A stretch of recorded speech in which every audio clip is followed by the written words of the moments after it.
Assalamualaikum, selamat sejahtera semua. Okey, sebelum ni cikgu dah ajar kamu 1.1 sains sebahagian daripada kehidupan harian. Jadi hari ni kita sambung 1.2 makmal sains anda. Okey, apa yang kita nak belajar hari ini adalah yang pertama mengenal pasti dan menyatakan fungsi radas. Yang kedua mengenal pasti simbol dan contoh bahan berbahaya dalam makmal. Yang ketiga melukis dan melabel radas yang biasa digunakan dalam makmal dan mengelas berdasarkan kegunaannya.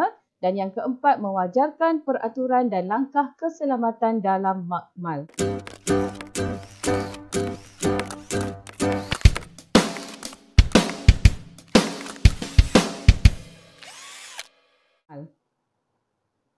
Baik, kita mulakan dengan radas makmal dan fungsinya. Dalam makmal ada banyak sangat radas, tapi hari ini kita akan fokuskan pada radas yang biasa digunakan sahaja. Okey, yang pertama adalah tabung didih. Okey, so ini adalah tabung didih, ini simbolnya. Jadi fungsi tabung didih, okey, didih maksudnya panas. Fungsinya adalah untuk memanaskan bahan kimia dalam kuantiti yang kecil. Okey, kalau kita tengok contoh eksperimen kat sini, kita boleh panaskan terus tabung didih atas api. Okey, yang kedua adalah tabung uji. Ini adalah tabung uji. Kalau kita tengok bentuk dia sama dengan tabung didih. Tapi tabung uji dia lebih kecil dan lebih nipis. Jadi kalau kita letak dia terus atas api macam tabung didih tadi, dia akan pecah. Okey. Jadi tabung uji hanya boleh digunakan untuk mengisi, okey, untuk mengisi bahan kimia dalam kuantiti yang kecil. Maksudnya sikit. Jadi kalau kita nak isi bahan kimia dalam kuantiti yang besar, yang banyak, okay, kita akan gunakan tiga radas ini iaitu bikar, kelalang kon dan juga kelalang dasar lepir. Mengisi bahan kimia dalam kuantiti yang besar iaitu banyak. Baik, seterusnya adalah silinder penyukat. Silinder penyukat digunakan untuk menyukat isi padu cecair. Okay, so silinder penyukat ni dia ada banyak saiz. Jadi kalau kita nak sukat isi padu yang kecil ataupun sedikit, kita guna yang kecil lah. Kalau kita nak sukat isi padu yang banyak, kita guna yang besar. Okay, so ini adalah simbol untuk silinder penyukat. Selain daripada silinder penyukat, okay, biuret juga boleh digunakan untuk menyukat isi padu cecair tetapi dengan tepat. Okay, so kenapa lebih tepat? Sebab, okay, ini adalah biuret, ini simbol dia. Kalau kamu perasan dekat bawah ni, okay, biuret ni dia ada macam kepala paip yang mana kita boleh kawal pengaliran isi padu cecair. Kawal pengaliran cecair. Maka cecair tu dia boleh keluar sedikit demi sedikit. Jadi kita akan dapat bacaan yang lebih tepat. Okey, seterusnya adalah pipet.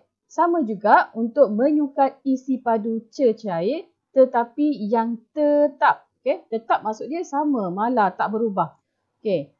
So ini adalah simbol untuk pipet. Ini adalah pipet. Jadi kalau kamu tengok kat sini, contoh yang ini, bacaan dia 20 ml.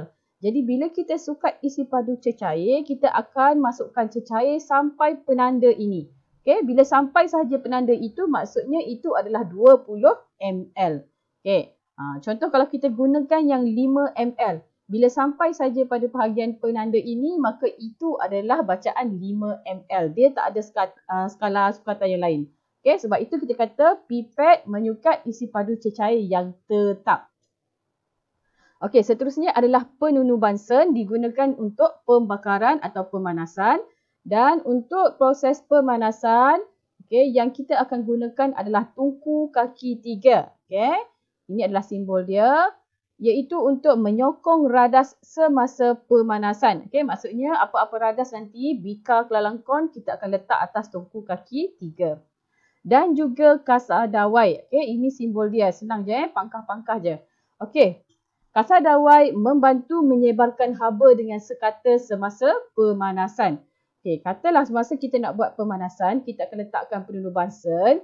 Jadi, bila kita nyalakan penunuban sen, okay, haba daripada api akan kena pada bahagian tengah radas sahaja.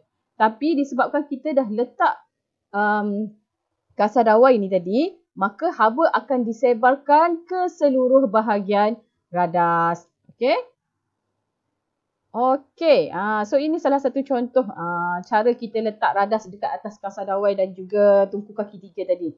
Apa agaknya nama radas ini? Okey, ini adalah piring sejat. Piring sejat digunakan untuk tujuan penyejatan.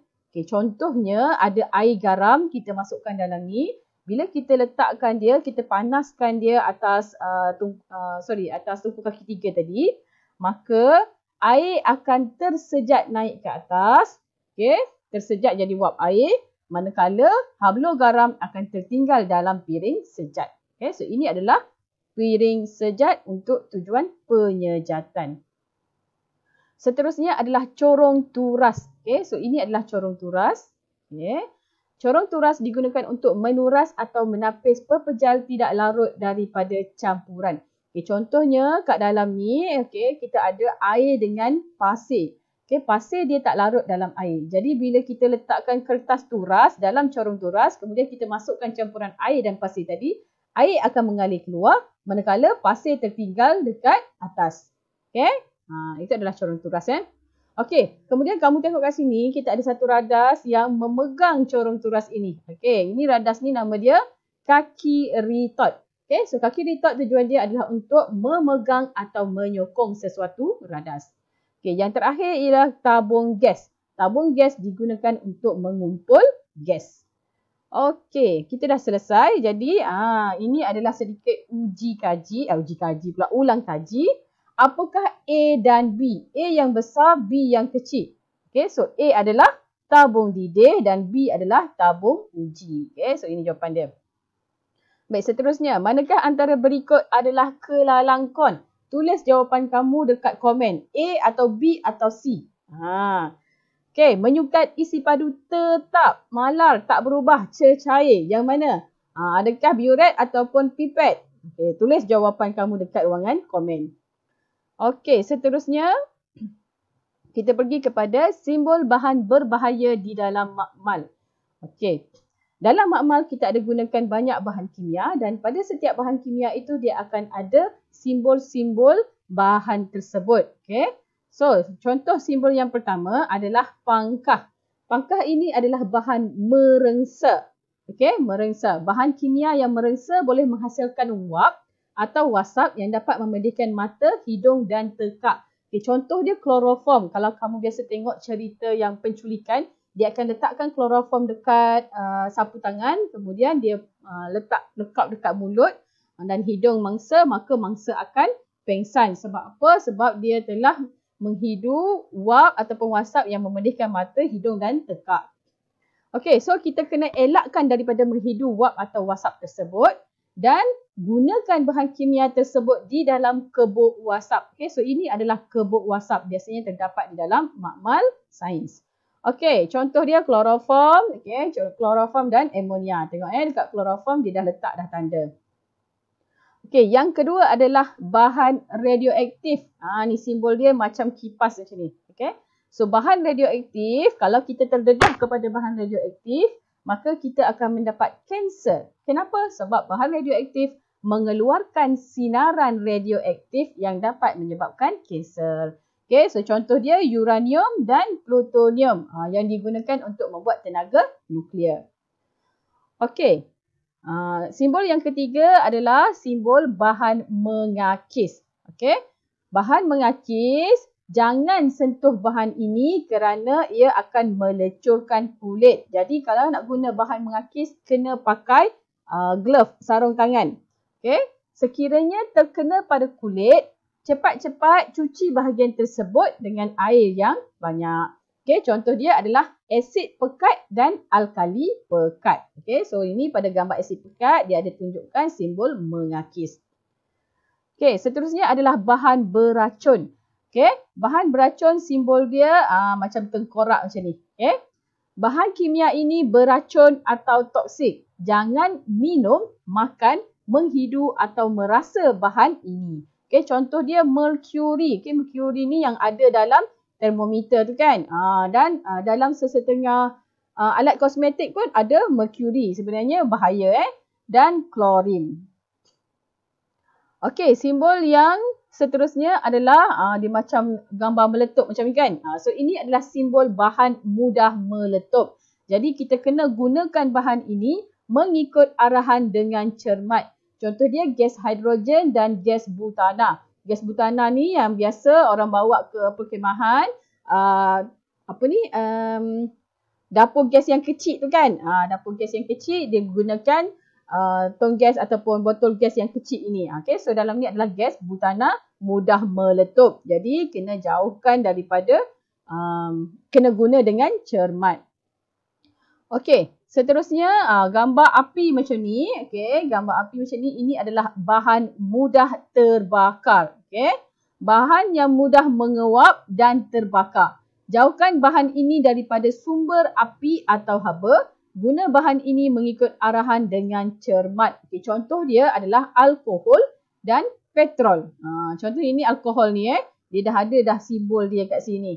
Okay, simbol bahan mudah terbakar. Okay, seterusnya dah habis dah yang tu.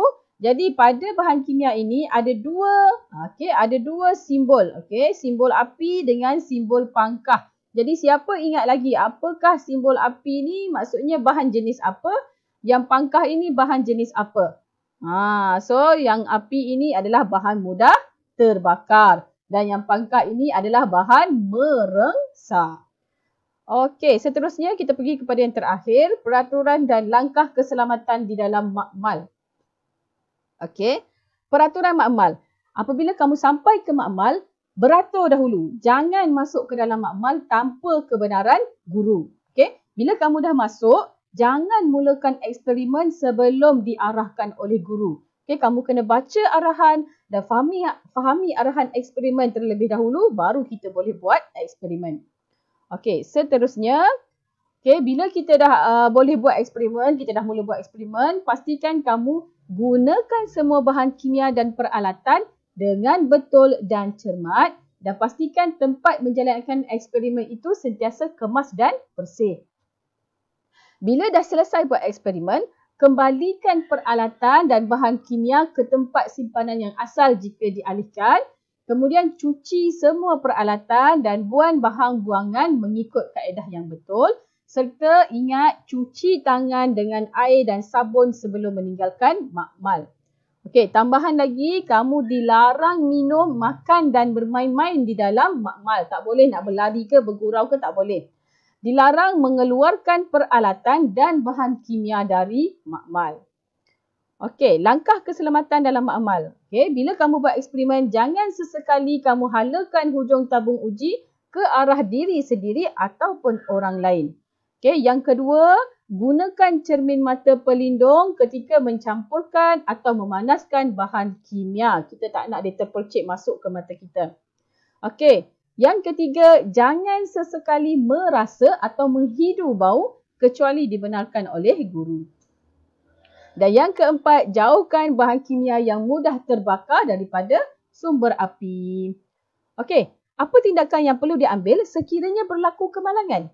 Okey, contohnya berlaku kebakaran. Okey, so apa yang kita perlu lakukan adalah matikan suis elektrik dan beritahu kepada cikgu. Okey, seterusnya jika ada bahan kimia yang tumpah, okey, kita perlu laporkan kepada guru dan elakkan bahan kimia daripada terkena tangan. Okey, kalau terkena juga terus cepat-cepat basuh dengan sabun. Okey, seterusnya, jika bahan kimia termasuk ke dalam mulut, apa perlu kita buat? Kita perlu membilas bahagian itu dengan air yang banyak dan kalau dia dah masuk dalam mulut, cuba muntahkan dia keluar. Okey, so itu sahaja untuk kelas kita pada hari ini. Kita akan sambung lagi dalam kelas seterusnya. Terima kasih.